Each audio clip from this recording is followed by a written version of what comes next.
Here's the deal. Charlie was big, and then Charlie went to heaven, and Charlie's bigger now than he ever has been. And I believe that in the next month, he's going to be 10 times bigger. This is about the love of freedom, free speech, about righteousness, about faith. Charlie is going to be bigger in death than he would have ever been, I believe, in life.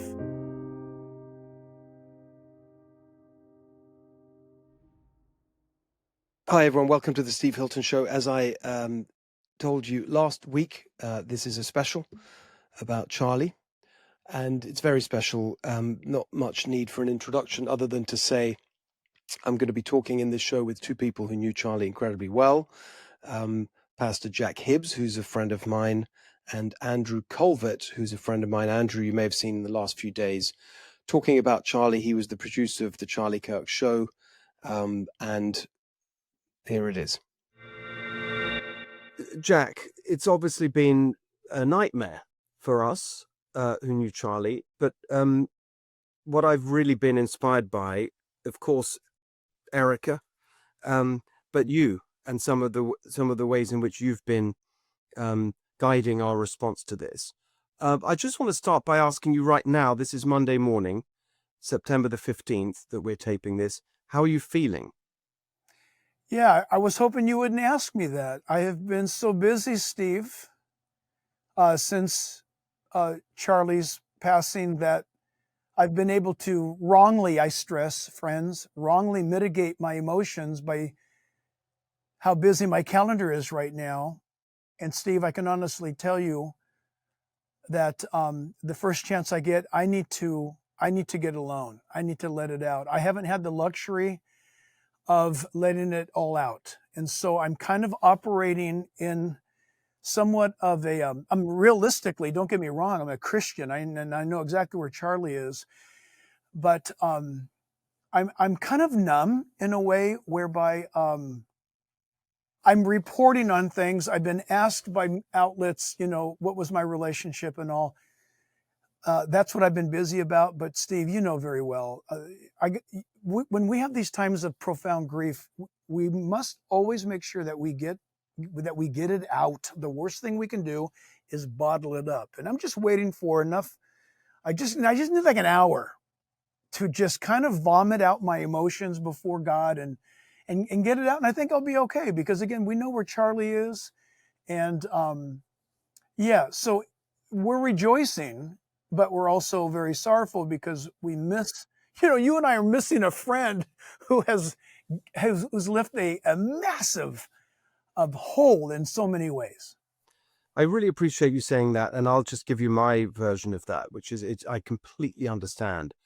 And in fact, it was interesting. I'm trying to recall, because of course I'm very much in the same position. I've been out there, I've been talking, and I've been on the road in California doing campaign events. And I can tell you that's been an extraordinary experience, because so many people everywhere. I'm in the northern part of the state, and every single meeting I've asked, before I get into my political speech, I'd like to talk about Charlie, if that's okay. And that's really all that anyone wants to hear about, actually. And I've just been telling stories about him, and it's been very, very difficult, but also very strengthening in some ways. But I just wanted to relate to your point about getting it out. It's interesting. I felt that very strongly. I had I think, what day were we talking about? It must have been Thursday morning. And I just had to go. I had to get out. I went to this. There's a chair in next to our bedroom. My wife bought me for one of my birthday presents, a little armchair to go and read in at night if I wanted to read later than after she'd gone to bed. And so she bought this chair, and it's a sort of cozy place. Yes. And I just sat in the chair and cried, and I'd had to just be there for a couple of hours, actually. Absolutely. And I got on with it, exactly as you said. Yes, it's a must, and we do ourselves no favor by stuffing things away. A lot of people have been conditioned to stuff things away, and spiritually and psychologically, we've got to get stuff out. Grieving is a God-given ability to release things, so we must not shy away from it. So let's get into, I'd love for you to share with our audience some of the things that you've been sharing generally, and as friends, just Yeah. I'd love you to talk about how you met Charlie. What just whatever you'd like to say about him, honestly. Yeah, well, first of all, I'm really delighted to be with you, Steve, because in most of those settings, it's not a friendship relationship. It's TV or whatever, and here it's you and I love you, and so yeah. If have you noticed, Steve, that when it doesn't matter if you plug into to any media outlet at this current time, even to podcasts where people are saying, "Well, this is the Charlie that I knew," or "This is the Charlie that I saw." What I mean by that is there are those who didn't like him. Like, let's say it's a Bill Maher type who had strong criticisms about Charlie, or even some of the pink-haired, purple-haired people, all the way over to the camp that was very familiar with Charlie. Isn't it amazing, Steve, that everyone has the exact same assessment of Charlie? The consistency from friend to foe, they are all saying the same thing. And what a testimony of Charlie's witness and Charlie's stability and Charlie's messaging. He didn't have to make up the messaging. He lived it. It was organic, it was natural, and everyone's saying the same thing. He was respectful, he was brilliant. He had such an intellect, and yet he was so humble. He made you feel a man at 31 years of age. You don't usually get this from a young kid, but a man who made you feel like when he was speaking to you that you guys known each other all your lives. That's a gift. Very few people I've met in life exude that, and I think I think that ability. King George III, which I, as an American, speaking about our number one British enemy 250 years ago, it was famous that King George III was reported to be a man who caused all those who met with him to feel comfortable in his presence. This is the monarch of the world at the time, King George III, and you could go visit him. Apparently, Samuel Johnson talks about how he visited the king, and it made him feel like he had always known the king. Charlie was like that. A remarkable trait among so many others. Personal. Charlie did not in any way, shape, or form hide his love for this country, his love for Erica and his kids, and his love for God the most. And I've known him a long time, and he was Mr. Consistent, Mr. Stable. Yeah, that's right. That's right. And one of the things that I've really been struck by, exactly as you say, it's the same things that are being said by people who knew him and people who didn't know him. And the other thing that's really interesting, just watching, and I'm loving seeing all the I can't get enough of it in a way. I have to tell you, I really am loving all the tributes. And what's really interesting, just as and the same things that where I feel that the things he has done to help me or support me, and there are many people he knew, he's much closer to than I am. But what was really interesting is so many people, the stories that come out of how Charlie helped them or encouraged them, and you think, my gosh, did he ever sleep? Because like everyone, it seems, has the encouraging text or the calls or the help or the practical help or whatever it may be. Just the amazing of, obviously, I don't know, just the scale of his love and support, Yeah. and encouragement for people. I love it. I'll say something that I don't think has been said yet, and you just made me think of it. You said something about, did he ever sleep? I asked Charlie the same thing. How do you cover so much ground? This is during the campaign of Trump, and Charlie was in 4 to 5 cities a day on his own. And I said, Charlie, do you ever sleep? He said, I sleep like a baby. I sleep like a rock. And I said, really? That's amazing. Like what? He goes, oh, I'll sleep just 6, 7, 8 hours. I said, are you kidding me? And he said, no. I go, how are you doing this? And he said, it's actually the calling. I said, I have a calling. And I have, it's a joy of my heart. He said, when I wake up, he said, I just hit the ground running. I'm so excited to meet the day. Charlie was so enthusiastic to meet every day. You know this, Steve, but maybe your viewers right now have not heard this before.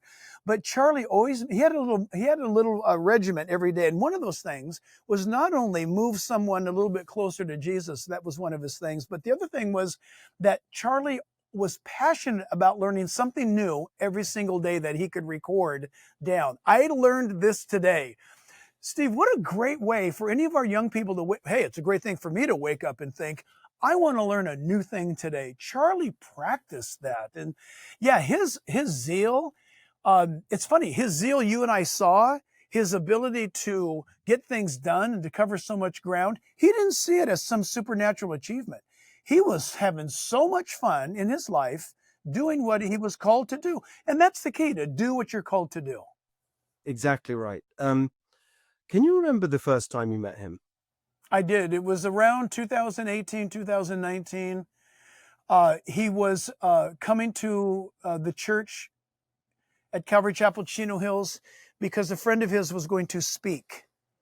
A friend of mine, a mutual friend. I had not met Charlie. I'd heard a little bit about him. And my friend, Rob McCoy, he said, are you sure you want me to speak tonight?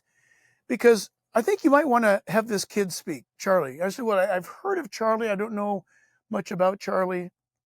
And Rob goes, well, think about it. And I said, okay, yes, let's do that. And so, Charlie, hi, my name's Jack, and I'd like you to come on out there tonight and speak to these people. And Charlie came out and spoke, and I was told it was at the time, it was his largest Christian audience that he had been in front of.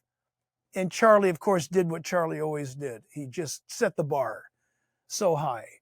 And from that time on, it was beautiful because our services are broadcast.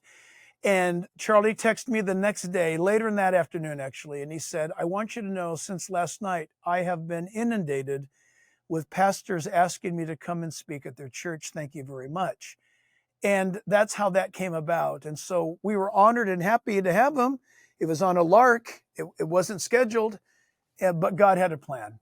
You mentioned Rob McCoy. Of course, Mikey McCoy was Mikey, the most amazing, wonderful person who's yes, he is. Charlie's chief of staff, right-hand person. Just, in someone I just think, it's not a public person, so perhaps we shouldn't say too much, but he's just like Charlie, just just such a gentle, lovely, incredible, kind, just amazing. Yeah, that's right. 100% agree. And sorry, and the son of Rob McCoy. That's the connection. Right. That's right. So let's talk about the meaning of all this. And you've spoken so powerfully. I want to sort of end it on California, but let's start broader than that. Your thoughts on where we are now in that sense? Yeah, it's interesting because I happen to be a pastor. All of us, it doesn't matter even if we're atheists. When times like these come into our lives, everybody considers God. Even the atheists, their foundation is shaken because they have nowhere to go. Think about that. But according to the Bible, when we read the Bible, as the nation right now looks for answers, isn't it interesting that we live in a country, Steve, that historically has always gone to God in times of trouble? Prayer, the Bible, there's vigils that are held, there's prayer rallies that are held, all those kinds of things. We have to stop and ask why. Why does man himself, when something strikes us and hits us, we go beyond the physical realm and we search for something greater? That's within us because we've been created, the Bible says, in the image of God. That means there's a profound spiritual aspect to who we are. If we believe in God or not, we have to ask that question, why? And so I've been asked by many media outlets the wrong question. And this is the question they've been asking me. Pastor, your friend Charlie Kirk was assassinated. How can a good God allow such a thing? And I have been telling them, you're asking the wrong question. Why is it that we allow such things in our culture? We tolerate the wrong things, for one thing.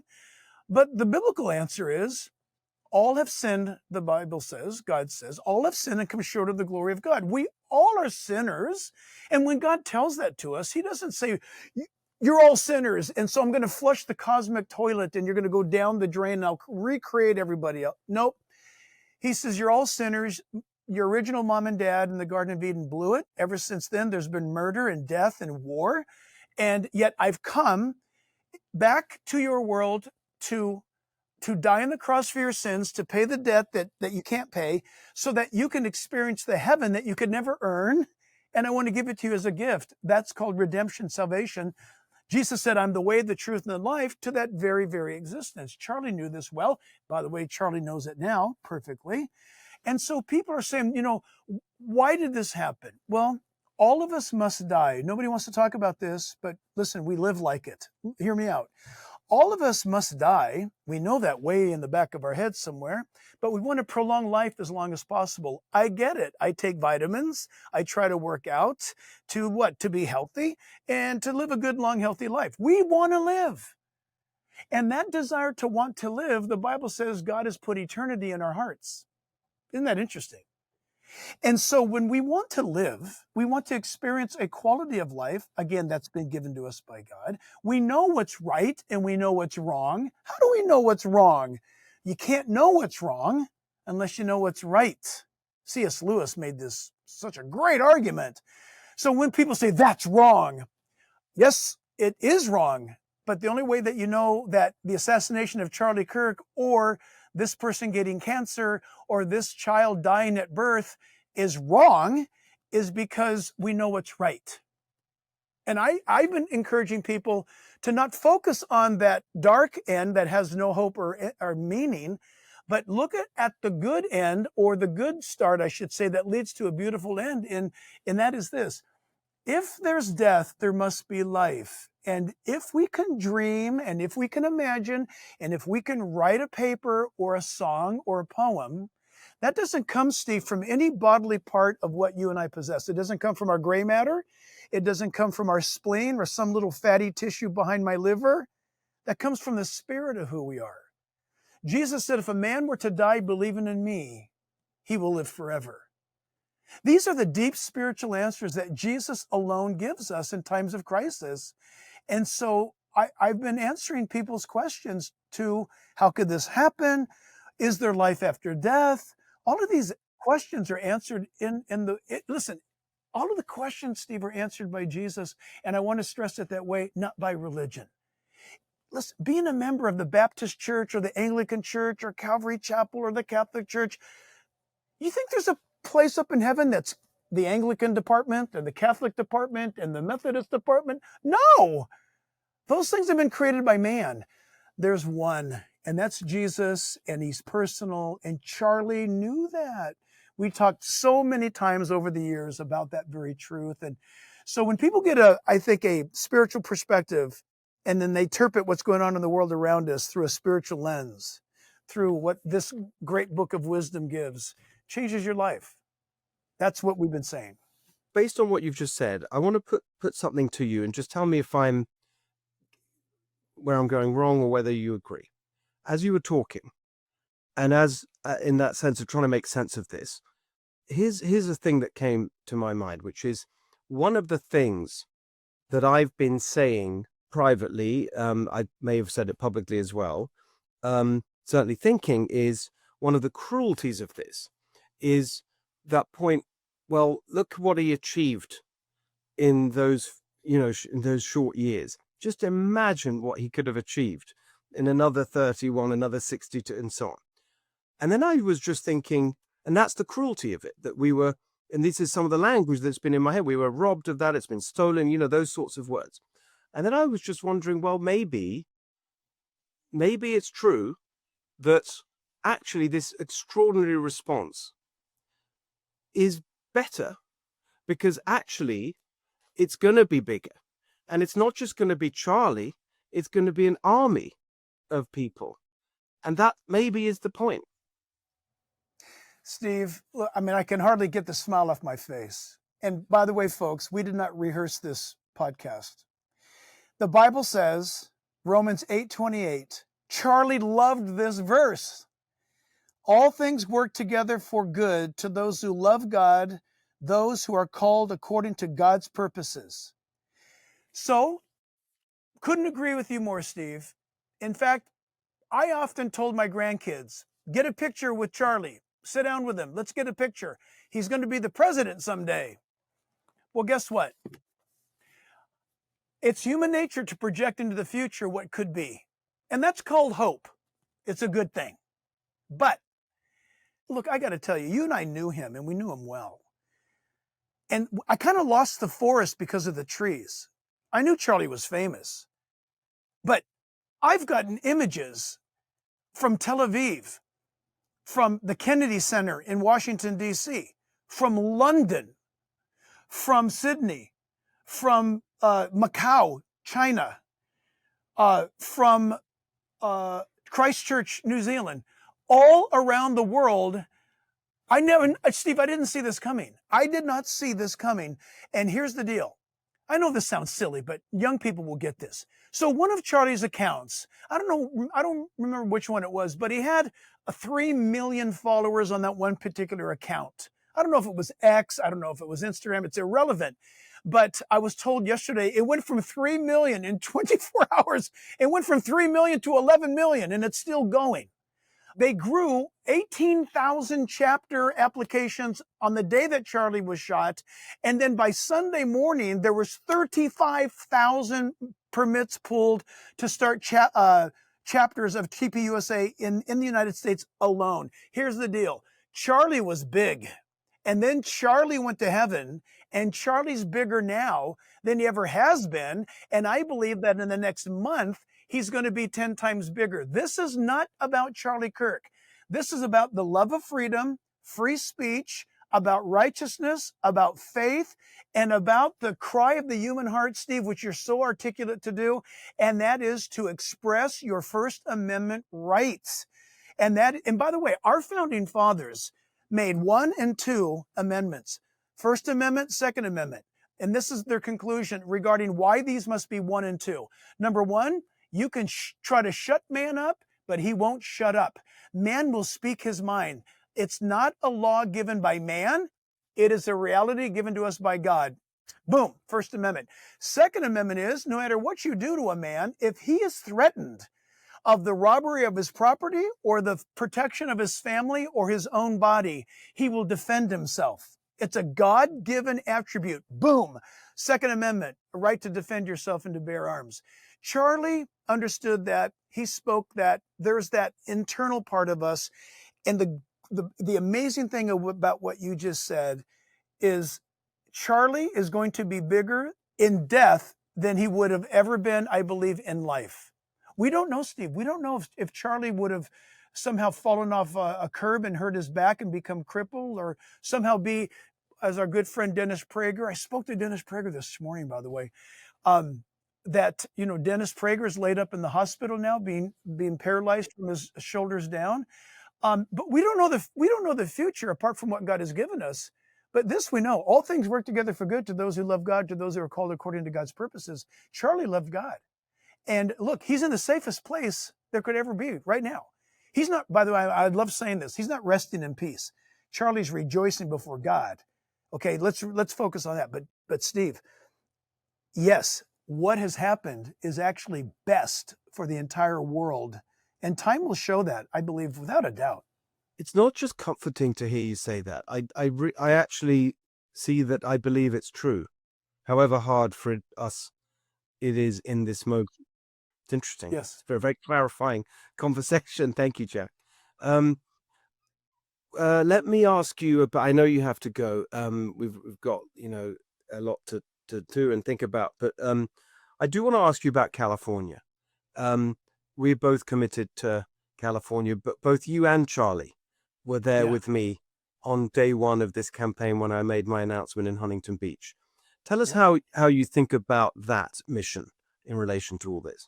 Yeah, Steve, I'm going to run the risk of, I'm just going to be honest, and I'm just going to be straight up, because I'm not going to let the criticizers curtail me from saying what I want to say.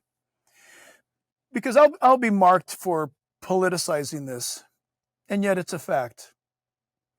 So Charlie Kirk and I were really excited and looking forward to the first of the year to go all out for your campaign, Steve. From the earliest days when I reached out, as you did, and I said, hey, Charlie, this is who I'm going with. Where are you at? Where am I at? I have the text, by the way. It's saved. I have the text. Where am I at? Seriously, Jack? I love Steve Hilton. I'm going to be campaigning for him. Now, someone's going to say, how dare you say that? Oh, tough. Stick it in your ear. It's a fact. What do you want me to do? Lie to you? It's the truth. And so, California, why would Charlie be interested? Because Charlie watched our ground game here in California for these last 30 years. He went back to study it and to look at it. California has been turning more conservative, believe it or not, folks. The last 4 or 5 voting cycles have shown that to be true. California is turning more red. And Charlie saw that, and he was very excited about joining the Comeback California efforts that we're going to be launching regarding your campaign, Steve.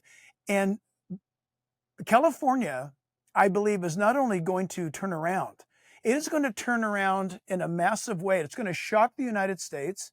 I told that to President Trump. He didn't believe me, so I'm really super committed to prove him wrong. And then all of a sudden, God brings Steve Hilton and puts it in Steve Hilton's heart. And that's why you and I connected almost immediately, because I had to get together with you. I had become very familiar with you on your wonderful program. I'd watch you every Saturday night. And you were an answer to my prayers, to be honest with you. And so California needs Steve Hilton. Am I endorsing Steve Hilton? I am endorsing Steve Hilton. And I endorse Steve Hilton from the pulpit, and I endorse him everywhere I go because, listen, you are exactly. Look, there's some good people who want to run for governor, but to their credit for stepping up, great. But Steve, you've got the skill set. You've got the policy understanding. You've got the ability to communicate with people across the aisle like I've not seen before. And you are the right fit for governor of California. And that's why I'm going all in. And California, the things that you were saying, Steve, and I encourage everybody to go, I think it's your Instagram, but I follow you on everything. And it's either X or Instagram. And please, everybody, listen to Steve's policies on water, on the fire issues, on law enforcement, on taxes, on regulations, policy. Listen to him. Just I challenge you, take all the candidates and match them up against Steve Hilton's answers on policies, and nobody comes close. And that's why I believe, Steve, you are the most electable, and you are the best candidate for governor of California, hands down. Well, thank you, Jack. I really appreciate that. Means so much to me, as you know. And the last thing I'll say, and we'll leave it here.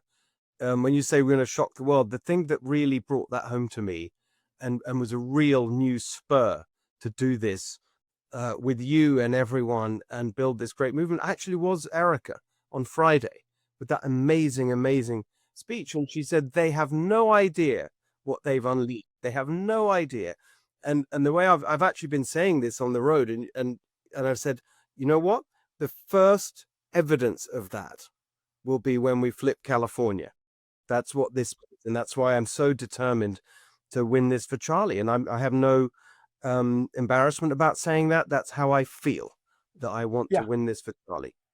Yeah, I love that too. I would say the same thing. And then Charlie, I can hear Charlie right now say back, that's very sweet, Steve, Jack, very sweet. Thank you. But my message to all of you guys has always been bigger than Charlie.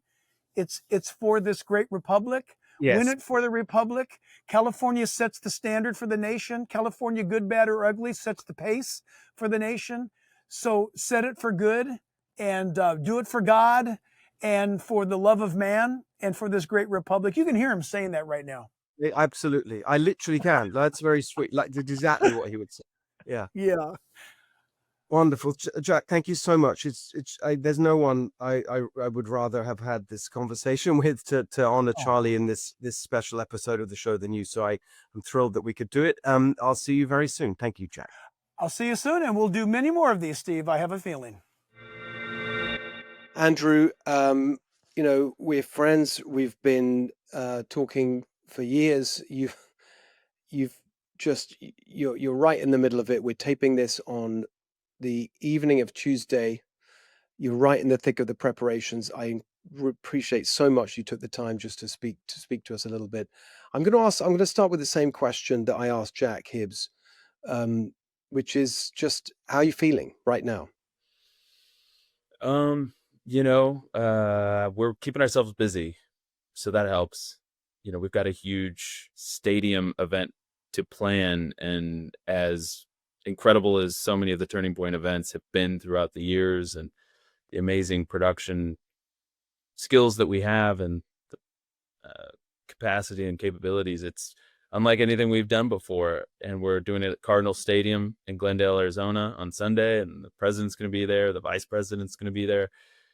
So yeah, I mean, we've got a lot to do in the week ahead, plus all the invites you wouldn't believe, Steve. But yeah, so that's helping. But then in the midst of it, you have these moments where you can't help but start thinking about it again. Think about the way it happened, and think about the last message you shared with them and the last phone call you shared with them. And that's really hard. And I don't know when that's ever not going to be hard. But I'm also, I have these great moments of just a peace that transcends all understanding. And I know God had a plan, and I know that God's plan did not end by an assassin's bullet. If anything, for all I know, I'm not God. That was all part of the plan. That through suffering, that when the mortal, becomes immortal, sometimes amazing things can happen, and sometimes miraculous things can happen. And in so many ways, what's happening across the globe is only God could do this. And Charlie was God's instrument. And I have if people wonder about the character of Charlie Kirk, if they think it was just, a show that he put on for these debates, I'm here to tell you that that is not the case. It was Yes. not an act for the Charlie Kirk show. It wasn't on stage at AmFest or the Student Action Summit. It was real, and it was deep. It was authentic. And there was this moment that happened, I want to say about a week before he passed, and just something annoying was going on. Somebody was, there was an impediment in our way. Yeah. And I said to him, well, we could just tell him this. And in the moment, I kind of had this check in my spirit, because I knew that that was kind of unlike me. I basically suggested, hey, we could just a little white lie, Right. and it would make the problem go away. And Charlie shot back within an instant. He said, we don't lie. And it was a really powerful thing that I've thought about in the days since, because we could have, nobody would have known. Nobody was, it was just me and Charlie. We were a lockbox. I did not share Charlie's secrets. He did not share mine. And it would have made the problem go away. But in the quiet, in the secret, he was a man of integrity that would not lie. And not just him. He demanded that I didn't lie either. So when you've been that close to somebody like that for 8 years, and I'm a little ashamed that by that story, it's not like it happened all the time. It was, it was a very rare thing that I did, but it was just like, I was tired. I just want this thing to go. But Charlie, he wouldn't be bent, and I will forever remember that, and it will forever make me better, because I won't lie. And that was what was so powerful, the way he phrased it. We don't lie. If you're on my team, if you're part of this, we don't lie. And he did that with everybody, and I think that's what's been so powerful about this moment. And I've been so buoyed by this moment. I've never had an experience like this where I can feel people's prayers. I mean, I've slept like none, and I don't feel tired. I don't. I feel energized to share Charlie's legacy, to establish it, to enshrine it, to make sure that it grows, to make sure that it multiplies and is stronger forever and ever. Yeah, and that's so interesting. You went to that point first up, because it's where I wanted to take it, actually, because I've been I've been on the road, actually, pre-planned, tour of Northern California, and meetings and doing all the things you have to do as a candidate, and busy. And then every now and again something happens, someone says something, and even things like you catch a glimpse on a TV screen and it says Charlie Kirk funeral details announced, and you think, funeral? What are you talking? You know what I mean? Just little things, whatever. People's good wishes sometimes set you off, and all the rest of it. But as the days have gone, and I've been making all, and Erica's incredible speech, and all these things have happened. But as the days have gone on, the thing that is, I think, dawning on me, maybe you were there right at the beginning, is that the real point here, the legacy, the transformative nature of Charlie is actually, yes, there's the politics and the arguments he made and all of that stuff incredibly powerfully with his incredible intellect that we all recognize. More and more, I think it's his example as a man, the example of how he lived his life and how he was, and it is in our hearts and minds now. That's certainly where I'm ending up. Of course, the political stuff, but do you know what I mean? There's something about that I Totally. think I mean, he, truth be told, Charlie was bored by politics. There was months where I would try and book congressmen on the show, and he'd be like, he's good. Like, he's a good guy and all, but like, I want to talk about deeper stuff. yes. So I'd try and book people on the show that were going a level deeper, going 2 levels deeper, talking about something that Charlie hadn't thought about yet, or he hadn't been presented that idea before. I mean, he was infinitely interested and curious about ideas and learning things about the mysteries of scripture that he'd never heard before, or learning new philosophical ways of dissecting the human nature. I mean, these were the things where he would be like, whoa. And, he could go for hours if he had the right guest. But congressman, and we have lots of great congressional friends, and so many are wonderful, but his real interest lied at what makes humans tick, what makes them happy, what makes them sad, what makes them anxious, and how do you communicate that to a generation? And I tweeted today, I said 2 things, because I've been pondering this a lot, because so much is becoming clear to me now, because I was too busy too. I was just surviving, it was like we were all on Charlie time, and it was go, go, go, go, go, more, go, go, go, go, go.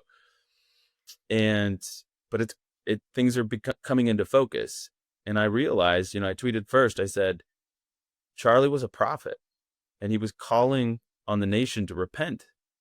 That's what was really happening. He was confronting these stubborn lies that had crept so deeply into the culture, and he was the one with the courage to say the truth. I mean, it was biblical style prophecy.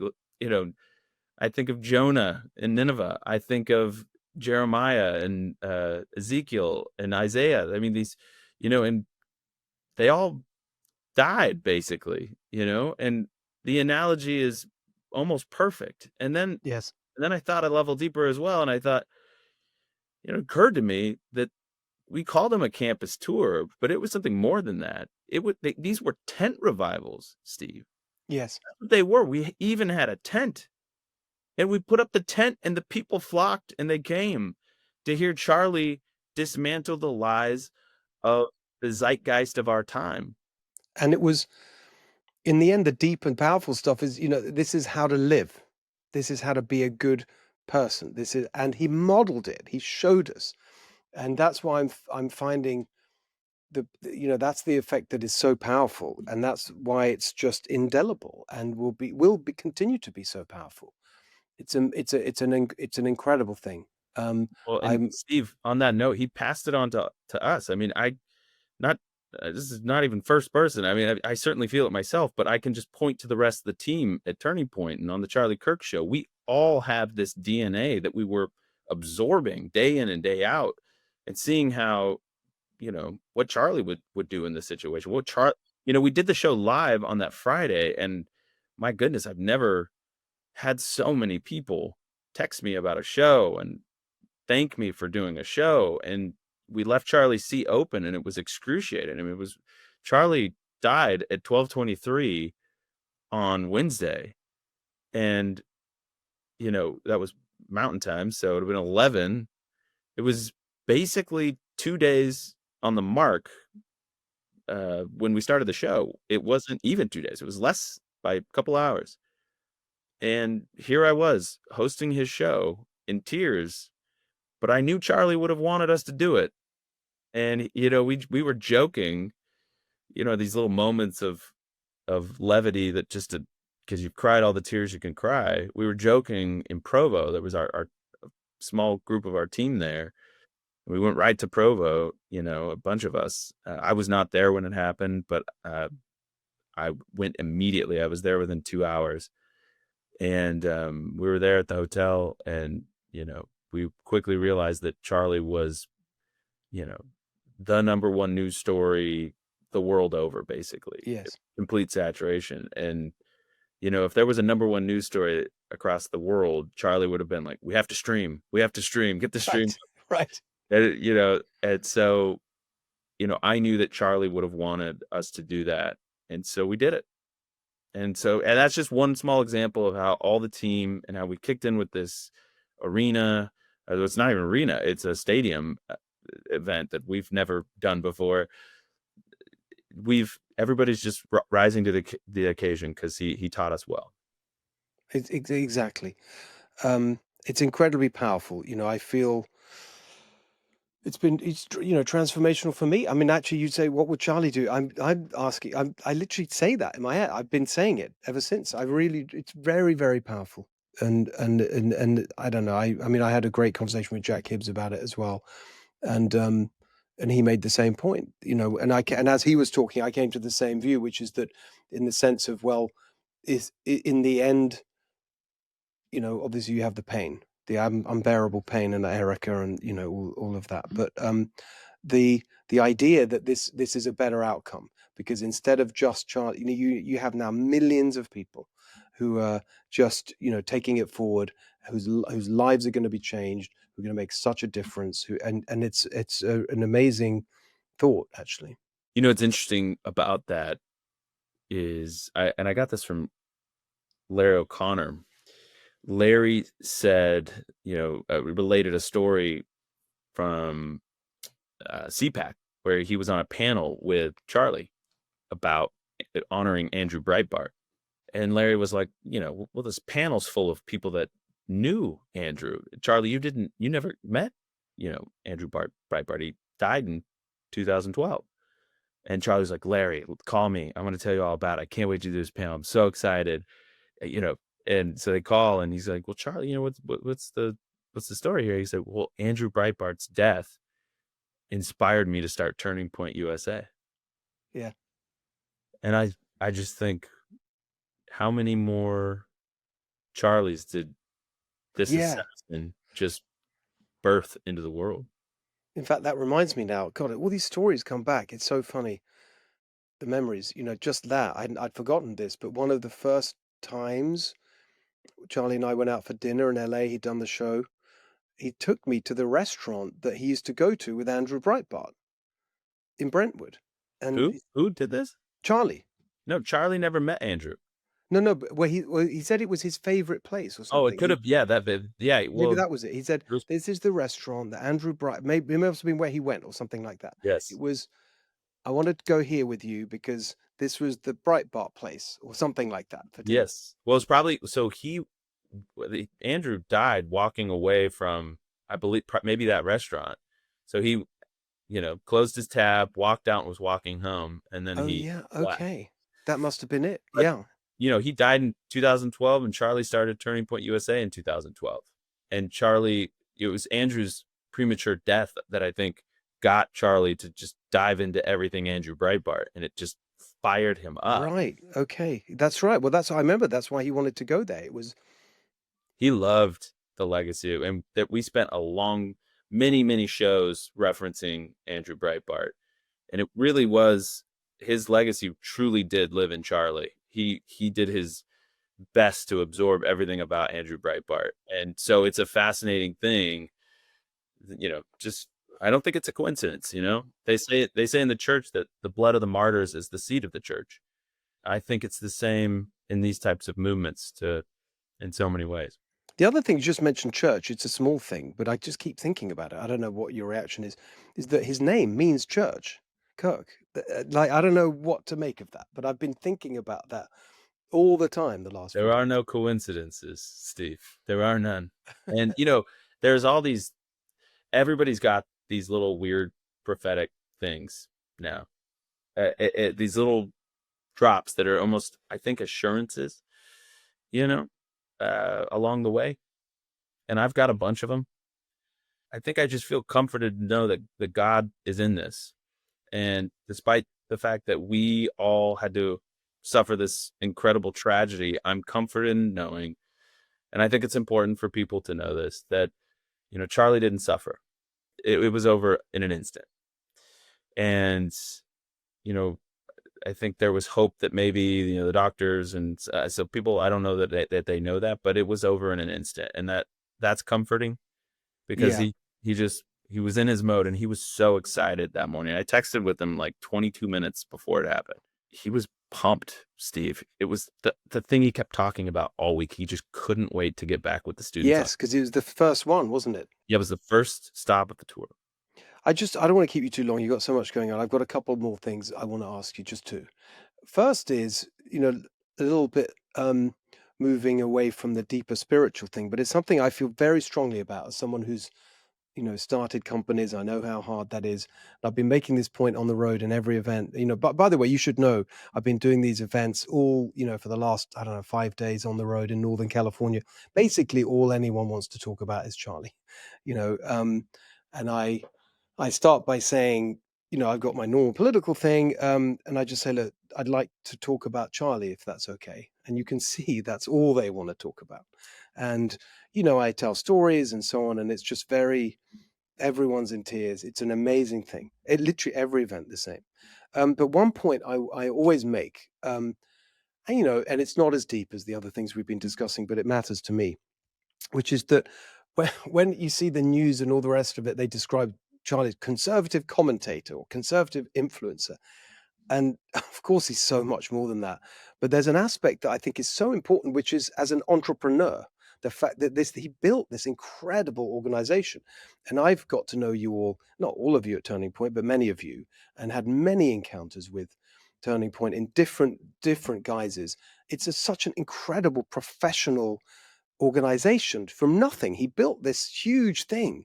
And so the way I put it, this is one of the great entrepreneurial achievements of our age. No, I totally agree. And it was actually something I was so proud about him, the aspect of his story in his life that we had recently talked about. I was, saying, Charlie, I want to kind of beef up people knowing you for this. And I want to do media around it. I want to tell stories around it. Because, and I've said this before as well, but I don't know that it was ever on a podcast or on the record. But yeah, Charlie, his actual best talent, his most natural thing, because Charlie had many talents. He was a 5-tool athlete. There's no doubt about it. But 3 of those tools, he had to work really, really hard to become as good as he was. But the natural tool was he was entrepreneurial. If he wanted to be worth $10 billion at 31, he would have done it. If his one goal was, I'm going to be obscenely rich, Charlie would have done it. He just didn't care about that. And he cared about building a movement. He cared about preaching the truth and building coalitions. So yeah, I completely agree. I watched him on multiple occasions, Steve, just sit across the table, multiple business people or partners or whatever, and he would draw connections about where the points of leverage were so quickly, and he would draw a roadmap of who should partner with who and how and what the arrangement could be.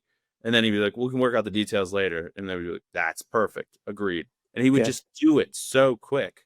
Yes. Most efficient person I've ever met. Yeah, it's amazing. I mean, my encounters with that, obviously you just see the organization, just the fact of it. But I saw it best in those investor presentations, the where you had all the major donors, the people who supported Turning Point financially.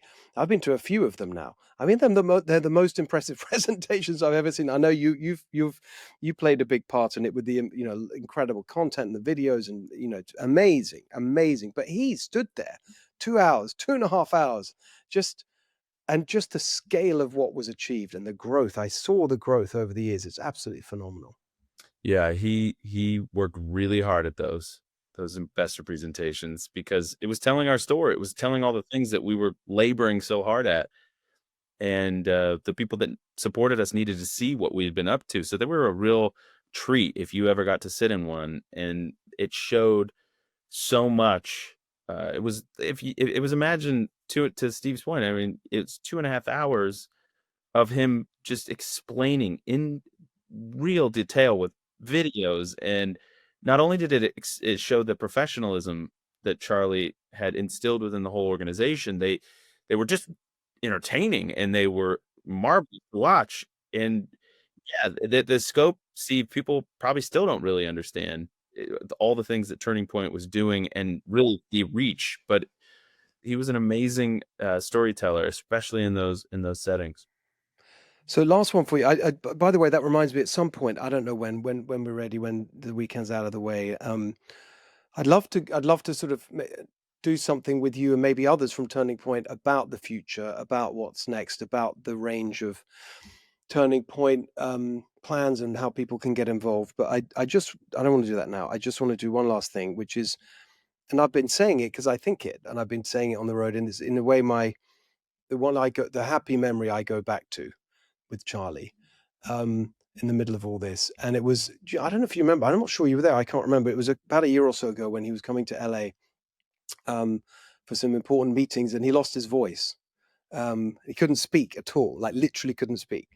And Mikey, Charlie's chief of staff, just called like a couple of days before and said, look, he's coming. He can't let people down, doesn't want to cancel. Would you come and speak for him so that they have something? I said, of course I would. It'd be an honor. Anyway, so we did that. And it was so funny because Charlie literally couldn't speak. He had I can't remember whether it was a little whiteboard or a notepad or something. He's like furiously writing, like, it was so funny watching him. He couldn't literally speak. So he was trying to get it all out on this pad and wiping it, whatever it was. But the thing I remember so much is it was when the book was out, the last book, and he did a book signing at one of the events, and we were seated together at the table. And it was a magical thing because you saw all the people coming, and we had a little banter going where he would do the signing and I would like pretend to be Charlie, and I'd say, oh, great to see you, thank you so much, really appreciate, the kind of things you do at book signings. And we had a little banter going, but it was just amazing to see in people's eyes as they got nearer what Charlie meant to them, just the effect on them as they approached. It was amazing. You just feel the magic. And I always say, every now and again, I'd look, he was just right there on my left, and I'd look, and I always recall now just the light in his eyes and that smile, and it was just a very special moment. It's beautiful, Steve. What can I add to that? I totally agree. I used to joke with him. I would say, you have become like weird famous. Like, it's weird. Right. And I had been around famous people a lot. I used to live in LA, and no, it was something different.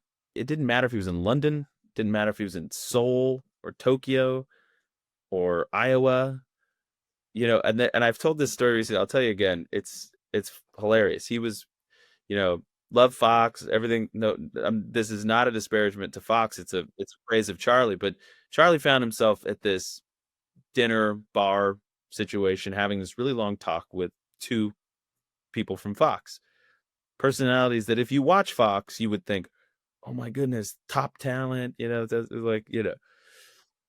and over the course of this experience, about 100 people came up to the table where Charlie and two Fox hosts are, and asked for a selfie with Charlie. And they kept asking the Fox host, do you mind to take it? I love it. That's brilliant. That put them in their place. Brilliant. Yeah, but that just Charlie meant a lot to people, and you're right. When people got a chance to get close, and we saw these events, like, Charlie, can I get a selfie?